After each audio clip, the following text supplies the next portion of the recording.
Rudar je pobjedio fudbalere Mogrena sa 3:1. Pljevljaci su zadržali prvu poziciju, a trener budvanskog tima Dejan Vukićević je saopštio na preskonferenciji da podnosi ostavku.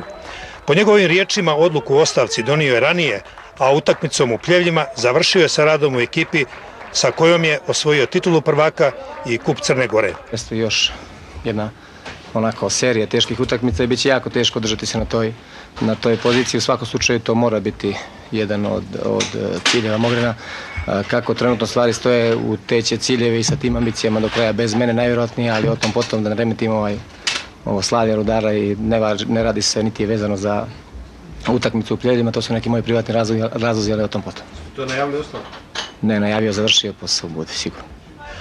Rudar je tokom čitave utakmice bio bolji, kontrolisao je igru i zasluženo ostvario ubjedljivu pobjedu.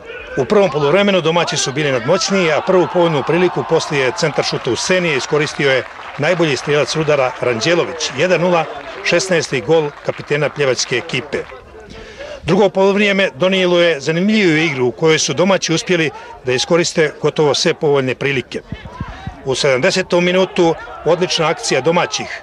Ranđelović je uputio loptu do Usenija, potom intervenisao golman Popović nakon šuta pljevačkog fudbalera, a na kraju završio je akciju Vlahović, njegov drugi gol, rezultat 2:0.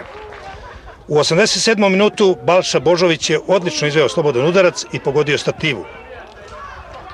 U 89. minutu Minić je pogodio mrežu, 3:0. U posljednjem minutu utakmice Bojić je srušio Grbića i 11-terac je izveo Gluščević, rezultat 3:1. Zaslužena pobjeda Pljevljaka, utakmicu je pratilo oko 1000 gledalaca. Teška utakmica i najveći problem je bio što smo mi po mestu na tabeli favoriti i u goste nam je došla jedna odlična ekipa Mogrena. Oni su malte na ovom sastavu prošle godine osvojili titulu i na psihološkom planu biti favorit protiv ovakve ekipe je mnogo teško. Znači mojim igračima i imperativ pobjede je bio nešto što je možda na samom početku malo nas isputalo, ali kako je vreme odmicalo igrali smo sve bolje. Ono što nam je falilo, a došlo na vreme, to je taj prvi gol koji je na neki način razvezao noge. Kasnije smo mnogo lakše igrali. Imali smo sreće da i drugi postignemo gol na vreme, videli smo koliko Mogrenu malo fali. Imali smo i sreće u nekim situacijama, tako da moram da budem zadovoljan. Ovo je jedna od najtežih utakmica do sad, kažem, i u pripremi samoj i na terenu je bilo vrlo teško i mislim da će nam ova utakmica otvoriti put ka tituli. Čestitke Rudaru na pobjedi, mislim da su, čini mi se, više željeli s obzirom na imperativ koji im je bio pred utakmicu i sasvim zasluženo slavili. Dali su po jedan gol u prvom poluvremenu i u drugom. Mi smo s druge strane, onako, pojedinci nisu odigrali baš najbolje i to nas je koštalo poraz. Uspjeli smo u finišu preko Božovića, možda da smo tad dali gol, možda smo mogli nešto više, međutim nakon trećeg onda je već taj tek počasni napravio malo utisak. Bolji im u svakom slučaju zaslužena pobjeda Rudara i čestitke naravno.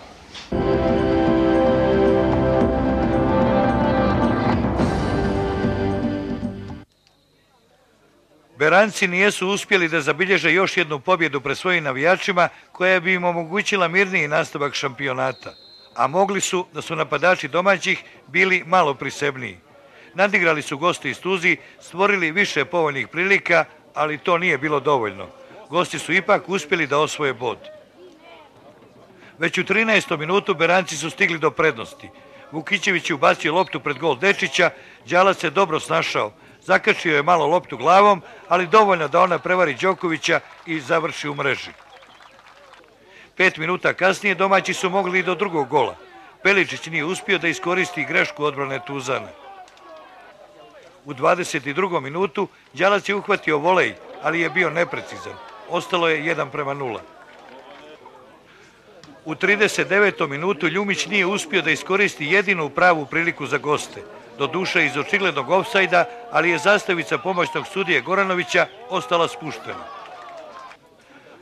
Već u 5. minutu nastavka gosti stižu do izjednačenja. Krstović je ubacio loptu iz kornera, nepažnju domaće odbrane iskoristio je Mihajlović, koji glavom šalje loptu u desni donji ugao Petrovića.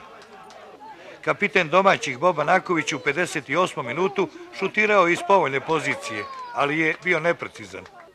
10 minuta kasnije domaći su propustili još jednu 100% priliku. Najprije se Tintor nije najbolje snašao, a onda ni Lalević.